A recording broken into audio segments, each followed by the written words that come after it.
नमस्कार, मैं जोशी मोहन जी नक्षत्रवाणी चैनल से माँ तारा को प्रणाम करते हुए अपने गुरु का आशीर्वाद लेते हुए आप सबों को बहुत बहुत नमन।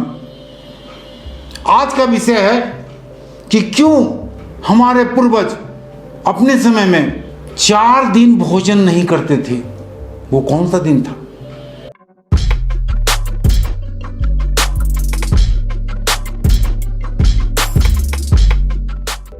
अब मैं ये देखूं कि ऐसा क्यों होता है।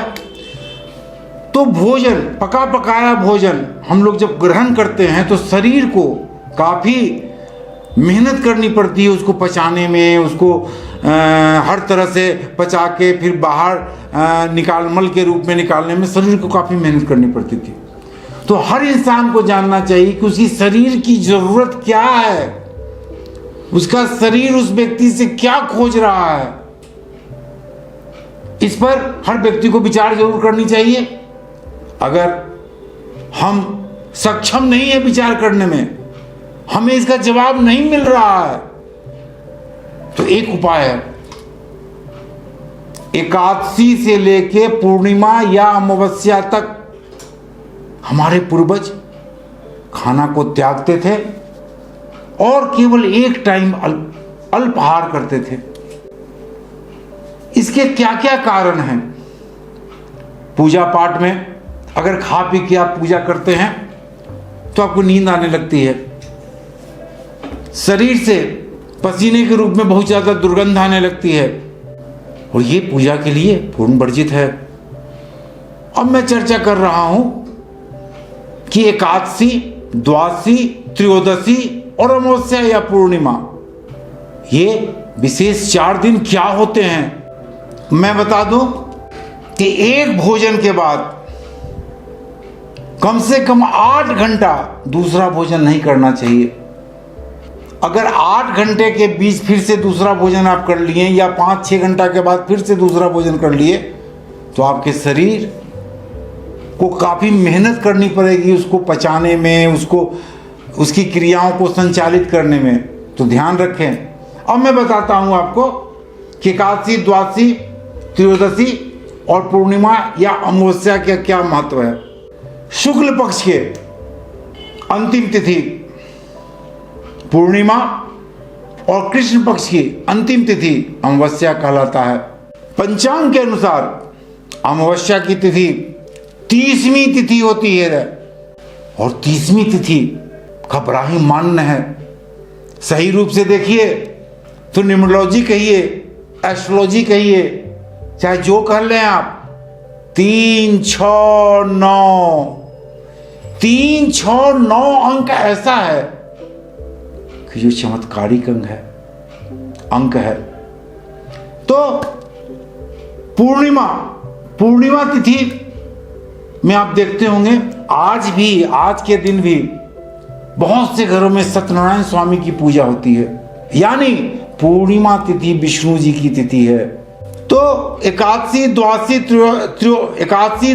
त्रयोदशी और अमावस्या या पूर्णिमा को हमारे पूर्वज आदि काल से केवल अल्पाहार एक टाइम रात्रि में लेते थे। अब मैं एकादशी तिथि पे आता हूं। एकादशी तिथि स्वयं भगवान विष्णु की तिथि है और इस तिथि का महत्व बहुत ही ज्यादा है। चाहे कृष्ण पक्ष का एकादशी हो या शुक्ल पक्ष का एकादशी हो। संतान प्राप्ति, धन धान्य, जमीन और शारीरिक सुख, ये एकादशी तिथि को प्राप्त होता है। जो महिलाएं एकादशी तिथि को बहुत ही मन से, बहुत ही लगन से पूर्ण करती हैं और शाम को अल्पाहार थोड़ा बहुत करती हैं, तो उनके घर में लक्ष्मी की हमेशा कृपा बनी रहेगी, संतान सुख हमेशा बना रहेगा, आकस्मिक कोई घटनाएं नहीं घटेंगी। ये तो हो गया एकादशी।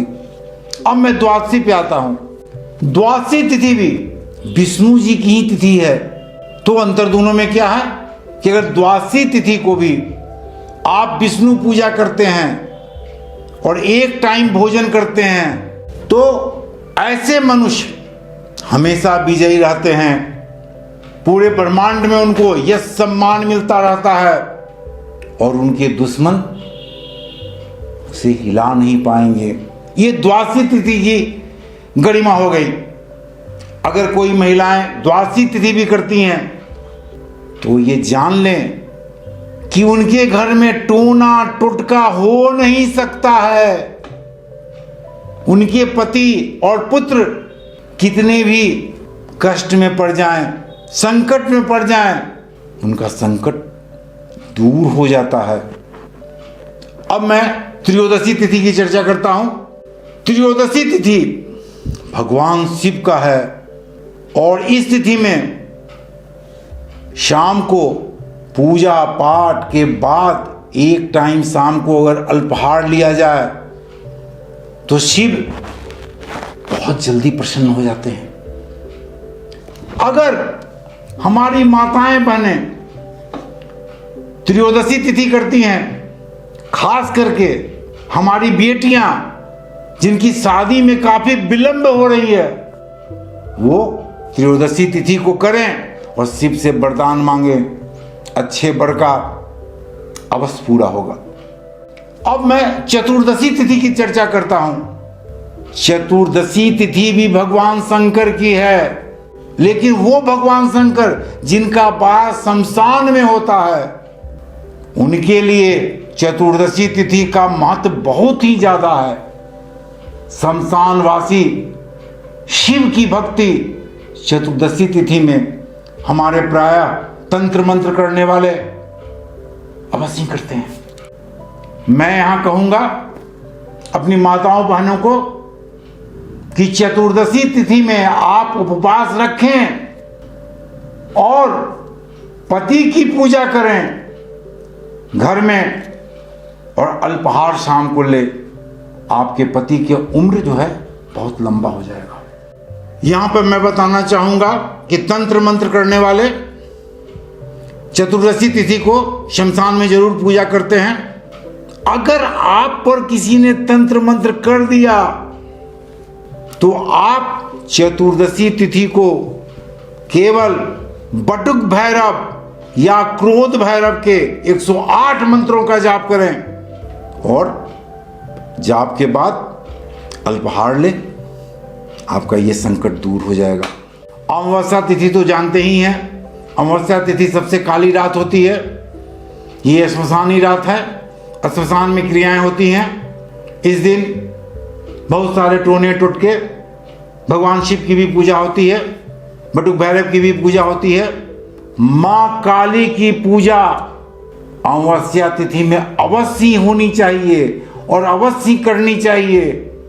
अगर आप भी अपने घर में ही काली के मंत्र को जाप करते हैं, होम काली महाकाली किलकिली फट, होम काली महाकाली किलकिली फट, इसी मंत्र का अगर आप जाप करते हैं कम से कम 108 बार यानी या 3 माला, तो आपके घर में कभी भी अपशगुन नहीं होगा, कभी भी अकाल मृत्यु नहीं होंगे। यहां साक्षात मां काली और शिव आपकी रक्षा करेंगे। इसी तरह पूर्णिमा तिथि भी है जहां भगवान विष्णु की पूजा होती है। हर एक घर में सत्यनारायण स्वामी की पूजा होती है। पूर्णिमा तिथि अपने आप में बहुत बड़ा तिथि है। अगर किसी के बच्चे का चाहे किसी का मानसिक स्थिति खराब है तो पूर्णिमा तिथि में शिव की पूजा करें, शिव पर दूध चढ़ाएं और एक टाइम फलहार करें, अवश्य आपको शांति मिलेगी। आज का विषय इतना ही। कोई भी प्रश्न पूछना हो तो मेरे व्हाट्सएप पे जाके मुझसे प्रश्न पूछ सकते हैं, मैं उसका जवाब दूंगा। पुनः आपसे अनुरोध है, जिस ढंग से कोरोना फैल रहा है, मास्क लगा के घर से निकलें। जब बहुत ज़रूरी हो तब घर से निकले, ज़रूरी ना हो तो घर से ना निकले। सरकार के दिए हुए गाइडलाइन का अवश्य पालन करें। इसके साथ ये भी ज़रूरी है, मेरे चैनल को सब्सक्राइब करें, लाइक करें, शेयर करें और आप अपने परिवार का सदस्य बनाएं। आपके परिवार में किसी तरह की दिक्कत, काला जादू, दिस दैट लंपन, तो आप हमें लिखें, मैं छोटा छोटा सलाह आपको दूंगा। नमस्कार।